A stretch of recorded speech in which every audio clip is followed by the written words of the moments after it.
Shalom, shalom frères et sœurs en Christ et bienvenue à la Rhapsodie de ce mardi 19 mars 2024. Rhapsodie écrite par le pasteur Chris Oyakilome. La lecture vous est offerte par les vérités de l'Évangile. Le thème d'aujourd'hui est des trésors d'une valeur inestimable. Alléluia. Et le verset est pris de Tite 2, verset 14 qui nous dit « Et il s'est donné lui-même pour nous, afin de nous racheter de toute iniquité et de se faire un peuple qui lui appartienne, purifié par lui et zélé pour les bonnes œuvres. » Alléluia. Le pasteur Christ dit, chaque personne humaine est importante pour Dieu. Chaque homme, chaque femme, chaque garçon et chaque fille. Il prend soin de chacun d'entre nous de manière unique. C'est pourquoi les nombres ont une signification pour Dieu. Tandis que Dieu désire le salut d'une multitude, son amour pour chaque individu est profond et personnel. Votre valeur à ses yeux dépasse tout ce que vous pouvez imaginer. Si vous étudiez la Bible, vous vous rendez compte que même si vous étiez le seul habitant de la planète Terre, Jésus serait quand même venu vous sauver. Le but de Christ n'était pas dicté par notre nombre, mais par notre valeur aux yeux de Dieu. C'est notre importance et notre valeur à ses yeux qui l'ont poussé à payer le prix ultime pour notre salut. Il n'est pas étonnant que la Bible dise dans Luc 15, verset 7, « Je vous dis que, de même, il y aura plus de joie dans le ciel pour un seul pécheur qui se répand que pour 99 justes qui n'ont pas besoin de repentance. » Alléluia. Et Jérémie 31, verset 20 nous dit, « Je t'ai aimé d'un amour éternel. Je t'ai attiré avec une bonté inaltérable. » Le psaume 139, verset 13 à 14 nous dit, « Car c'est toi qui as créé mes entrailles. C'est toi qui m'as tissé dans le sein de ma mère. Je te loue parce que je suis une créature redoutable et merveilleuse. Tes œuvres sont merveilleuses, je le sais bien. » Alléluia. Dans les deux textes, la référence est directe et personnelle. Dieu vous aime. Vous êtes son trésor d'une valeur inestimable. Il nous appelle une génération choisie, un sacerdoce royal, une nation sainte, un peuple acquis, appelé à manifester les vertus, les perfections, les grâces et l'excellence de la divinité. On peut le lire dans 1 Pierre 2, verset 9. Et Éphésiens 2, verset 10 est le point culminant. Il dit, « Car nous sommes l'ouvrage de Dieu, récréé en Christ, né de nouveau, afin que nous pratiquions les bonnes œuvres que Dieu a prédestinées, c'est-à-dire planifiées à l'avance, pour nous, en empruntant les chemins qu'il a préparés à l'avance, afin que nous marchions en elles, c'est-à-dire en vivant la bonne vie qu'il a préparée à l'avance pour que nous la vivions. » Fin de la Rhapsodie. Alléluia, alléluia. Alors, la Rhapsodie d'aujourd'hui nous parle de l'amour que Dieu a pour nous. Alléluia. Il faudrait que chaque chrétien puisse comprendre à quel point nous avons été aimés.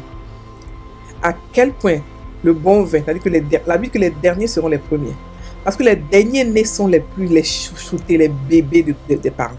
Ok? Si vous avez un dernier né, vous savez ce que c'est que le dernier né, c'est le bébé. Et c'est comme ça aussi pour Dieu, on est le dernier tournant de l'église. Il nous a tellement aimés, mais tellement aimés. Alléluia. On est non seulement nous les chrétiens, mais en fait l'humanité, il a aimé chacun de nous. Le pasteur nous explique ici l'amour que Dieu a pour nous. Il nous dit que pour Dieu, on est des trésors d'une valeur inestimable. C'est-à-dire que chacun de nous, pas en groupe c'est vrai, on est nombreux, mais chacun de nous a une valeur inestimable devant Dieu. A une valeur, c'est-à-dire que Dieu nous voit de manière comme un trésor plus grand que toutes les pierres précieuses de ce monde. Tout ce qui est précieux dans ce monde, que les gens se tuent pour acheter, Dieu pour lui, l'homme est plus important que ça. L'homme. L'être humain est bien. C'est pour ça que, parce que aussi nous rappelle que lorsqu'un pécheur se répand, il y a encore plus de fait que quand 99 autres n'ont pas besoin de se répandre et qui sont là. Non. Parce que ceux-là, ils sont déjà dans le royaume. Mais quelqu'un qui rentre dans le royaume, Dieu a créé le royaume pour nous. Ok? La Bible dit qu'il a créé le ciel et la terre. D'abord. Le ciel qu'il a créé là, il a créé à cause de nous. Il nous avait déjà en tête depuis longtemps.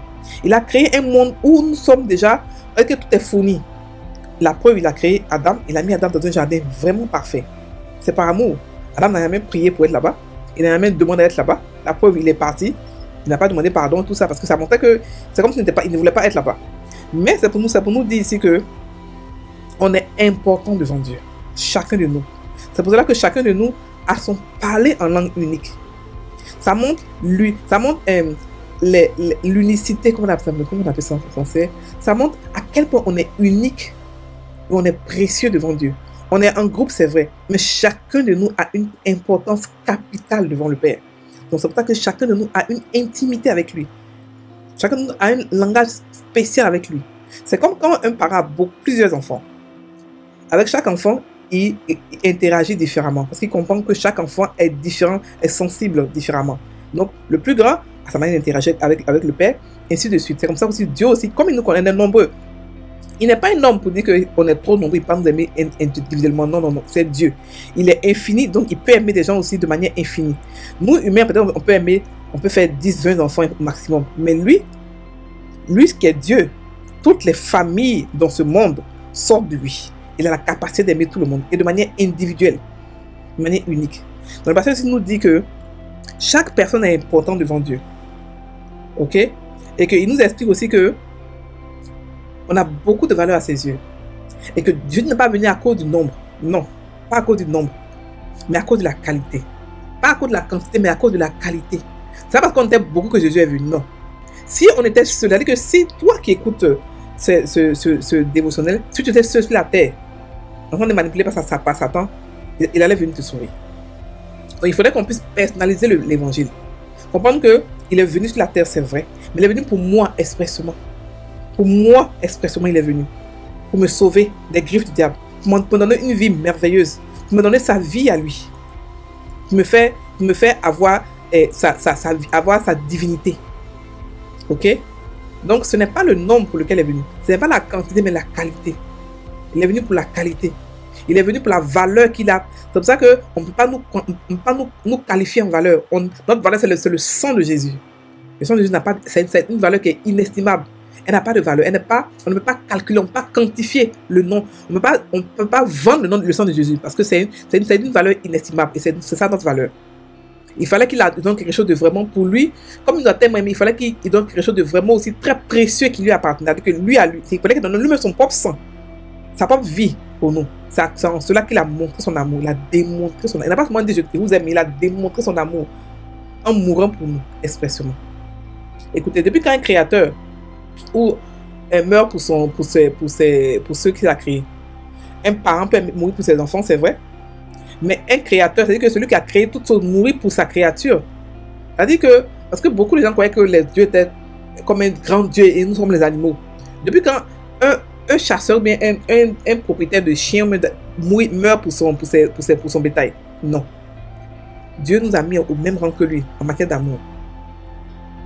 C'est pour ça qu'il nous a déposé, il nous a mis en haut des anges. Si c'était les anges qui étaient sur la terre, il n'est pas venu les sauver. Mais c'est nous, c'est nous là. Nous les hommes, c'est nous qui les venu sauver. Ok? Donc, le pasteur nous explique aussi que voilà, c'est ce que je t'ai expliqué, plus de joie dans le ciel et tout ça. Donc, Jérémie 3, 31 nous dit quelque chose de très beau. Il nous dit, je t'ai aimé d'un amour éternel. D'un amour éternel. Ça veut dire que l'amour que Dieu a pour nous ne dépend pas de nos œuvres. Et c'est pour l'infini, c'est éternel. Même ceux qui sont en enfer actuellement, Dieu les aime toujours. Est-ce que vous comprenez? L'amour ne arrête pas parce que tu pars, que tu fais des fautes, que l'amour va s'arrêter pour Dieu. La distance n'empêche pas l'amour de Dieu.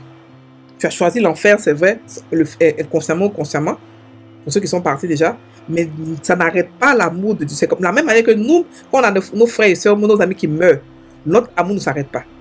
Parce qu'il est mort. On l'oublie un peu, c'est vrai, mais ça ne s'arrête pas. C'est comme ça que l'amour de Dieu ne s'arrête pas pour nous, même pour n'importe quel être humain qui est en enfer. Ok? Et je t'ai aimé d'un amour éternel. Maintenant, il dit dans Psaume 139, car c'est toi qui as créé mes entrailles, c'est toi qui m'as tissé dans le sein de ma mère. Je te loue parce que je suis une créature redoutable et merveilleuse. Tes œuvres sont merveilleuses, je le sais bien. Frères et sœurs en Christ, on est réellement redoutable et merveilleux. Est-ce que vous comprenez le contraste? On est à la fois agneau et lion. On est à la fois redoutable et merveilleuse.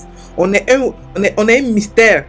C'est pour ça que la Bible dit qu'on n'a jamais existé avant. C'est une création qui n'a jamais. On est une nouvelle création qui n'a jamais existé avant. Dieu n'a jamais fait des dieux comme lui, qui sont imprévisibles, qui peuvent tout faire, que rien ne nous est impossible. Ça, c'est l'amour pur de Dieu. L'amour pur de Dieu dit que je te donne tout sans me regarder. C'est-à-dire qu'il habite que nous avons toutes les bénédictions qu'il renferme les cieux. Ça, c'est l'amour pur de Dieu. Ok?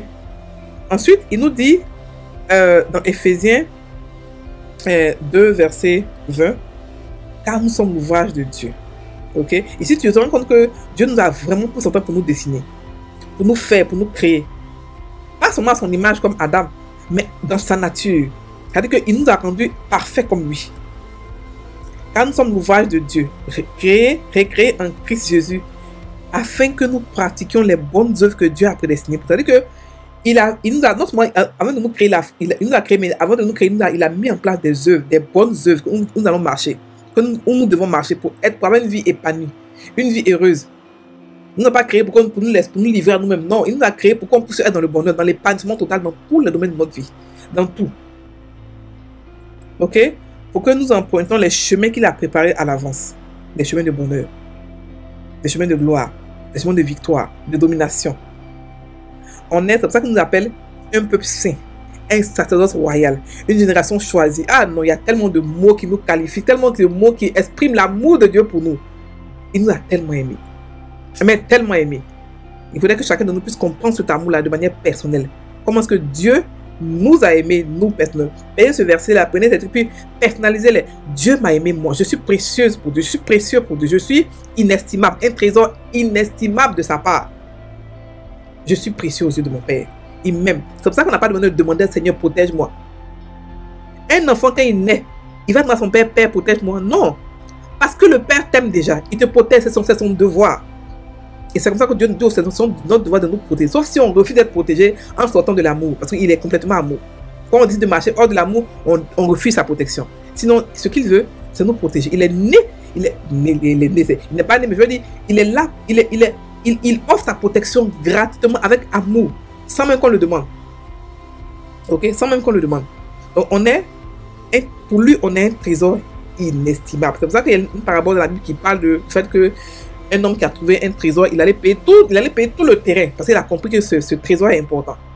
Donc c'est pour ça que Jésus a pris toute la terre, tout le monde est inclus, tout ce qui est humain. Parce que Dieu a aimé tous les humains, pas seulement les noirs ou les blancs ou les jaunes, il a aimé tous les humains sans exception. Ok? On va maintenant faire la prière. Cher Père, merci de m'aimer et de me montrer ta valeur par le prix que tu as payé pour mon salut. La mort de Jésus-Christ sur la croix. Je vois les autres à travers tes yeux d'amour. Et je leur transmets la bonne nouvelle du salut. Au nom de Jésus. Amen. Frères et sœurs en Christ, soyez bénis. Passez une très bonne journée.